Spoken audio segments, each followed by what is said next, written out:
Hey there, welcome to the second episode of the behind the scenes look of Barpig The Grand Festival. In this episode, we will tell you more about how we bring these characters to life. Enjoy.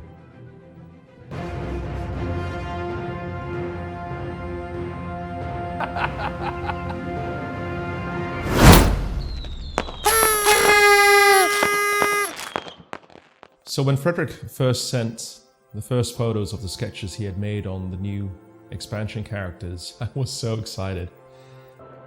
That is so cool. Guys, what do you think?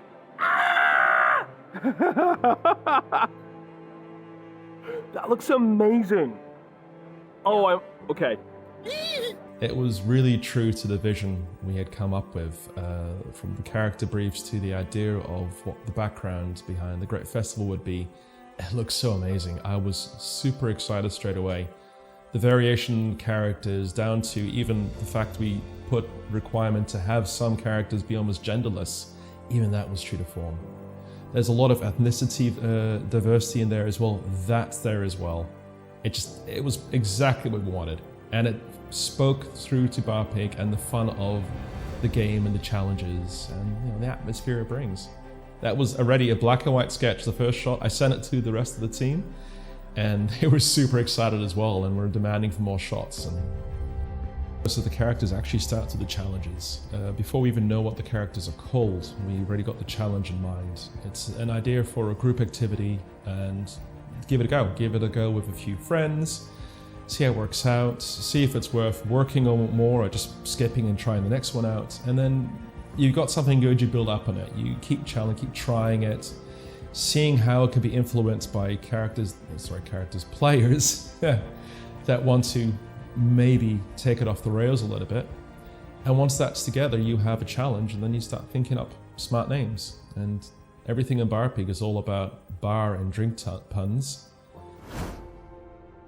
He had to look like a broody Bruce Wayne Batman character.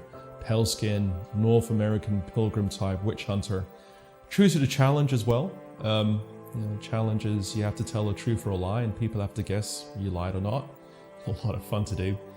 That just came out so beautifully. He looks like he just dropped out of one of these emo bands and they kicked him out because he was too much into the music. That's Ginquisitor. I love it. The Steintinel, the brief was a combination of various different Malay and Indonesian warrior traditions, especially in the clothing and the colors, with the ferocity and the devotion to service of the South Asian Gurkhas. It had to be a combination of those two, and it comes together beautifully. That character looks amazing. She looks like she knows what she's doing. She is not to be rifled with, but there's a bit of fun in her eyes as well. Trumbadour is actually, the challenge was an old Barpig challenge we pulled back up. The original challenge was you had to make up the song line by line as a whole group, but it's difficult for a lot of people. So we changed it into a karaoke challenge. And the character brief, we thought the best when it comes down to music and rhythm and stuff, what better place to start than African cultures. There is so much music there. It breathes through everything and the clothing and the rituals, and that was part of the brief, and the way Frederick brought that out and put that in the beautiful patterns on the Trumbadour's clothing and stuff to the various instruments that character is holding across as a one-man marching band. I love it. The Sakerai is another really good character. I mean, okay, if I could choose 5 favorite characters, I would say the Sakerai as well. It's really beautifully done. Also, it was supposed to be a gender-neutral character, and that really came through true to the format. Even though the samurai traditionally were male, we decided to challenge Frederick in this one and get out of that box a little bit. And the character looks great.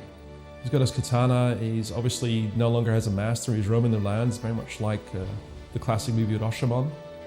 So, beautiful, really beautiful. Very, very simple clothing, but it just brings the message out gorgeously. The Alechemist character was based on one of our really good friends, Barpig fans, Nico in Germany. And that was just really fun. The fact that that was put together from a very basic brief before the full concept of Great Festival was put out there, and was done in such a beautiful way, and it just matches in the character lineup beautifully as well. Now this is a lot about skill. The Kickstarter should be launching on September 29th, Thursday. That's the launch date we have in mind, and that's when it starts 5 weeks of my life being crazy.